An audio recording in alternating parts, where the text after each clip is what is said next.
Bangladesh civil সার্ভিসের পরীক্ষাসহ ৩০টি নিয়োগ পরীক্ষার প্রশ্ন ফাঁসের অভিযোগে পিএসসির চেয়ারম্যানের সাবেক গাড়ি চালক সৈয়দ আবেদ আলী ও ২ পরিচালক সহ ১৭ জনকে গ্রেপ্তার করেছে পুলিশের অপরাধ তদন্ত বিভাগ। সোমবার ৮ জুলাই ঢাকা সহ দেশের বিভিন্ন স্থানে অভিযান পরিচালনা করে তাদের গ্রেপ্তার করা হয়। এ ঘটনার পরপরই সামাজিক যোগাযোগ মাধ্যমে ব্যাপক ভাইরাল হয়েছেন সৈয়দ আবেদ আলী। বিশেষ করে ফেসবুকে বিভিন্ন সময় তার নামাজের ছবি, মানবিক গল্প ও সততার বাণী আলোচনার সৃষ্টি করেছে সর্বমহলে। প্রশ্ন উঠেছে, একজন গাড়ি চালক হয়েও কিভাবে কোটি কোটি টাকার বিলাসবহুল জীবনযাপন করতেন তিনি। যদিও এই গাড়ি চালক গ্রেপ্তার হওয়ার পরে সকলের কাছে এখন স্পষ্ট, অসৎ ও অসাধু পথ অবলম্বন করেই অর্থবিত্তের মালিক বনে গেছেন তিনি। যে কারণে আবেদ আলীর মতো অসৎ ব্যক্তিদের নিয়ে ধিক্কারে ফেটে পড়ছে সামাজিক যোগাযোগ মাধ্যম। শাস্তি দাবি করেছে অপরাধীদের।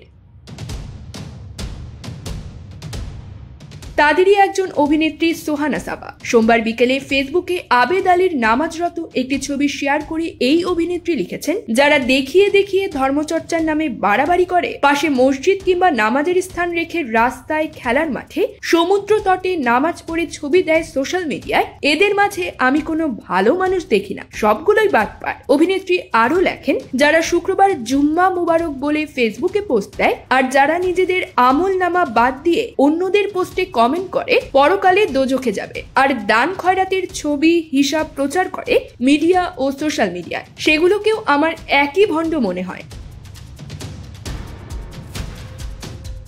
উল্লেখ্য, মাদারীপুরের ডাসার উপজেলার বাসিন্দা আবেদ আলী একজন ড্রাইভার হলেও তার কোটি কোটি টাকার সম্পদের তথ্য সামনে এসেছে। প্রশ্ন ফাঁসের সঙ্গে জড়িত থাকার তথ্য সামনে আসার পরে সোশ্যাল মিডিয়ায় তার বিপুল সম্পদের তথ্য তুলে ধরেছেন নেটিজেনরা। ছেলে ছাত্রলীগ নেতা, পড়েছেন বিদেশে, এরপর দেশের একটি ব্যয়বহুল বেসরকারি বিশ্ববিদ্যালয়ে। ঢাকার ভেতর তার 2টি বহুতল ভবন, মাদারীপুরে আলিশান বাড়ি রয়েছে, এমন তথ্যও সামনে এসেছে। সর্বশেষ উপজেলা পরিষদ নির্বাচনে চেয়ারম্যান পদে নির্বাচনের জন্য প্রচারণা চালিয়েছিলেন আবেদ আলী। আবেদ আলী সমাজের বিত্তবান ও প্রভাবশালীদের সঙ্গে নিয়মিত চলাফেরা করতেন, প্রশাসনের কর্তা ব্যক্তিদের সঙ্গে উঠবস করতেন। তবে এসব করেও শেষ রক্ষা হয়নি, ধরা পড়েছেন পুলিশের জালে। News desk, UKBD Times.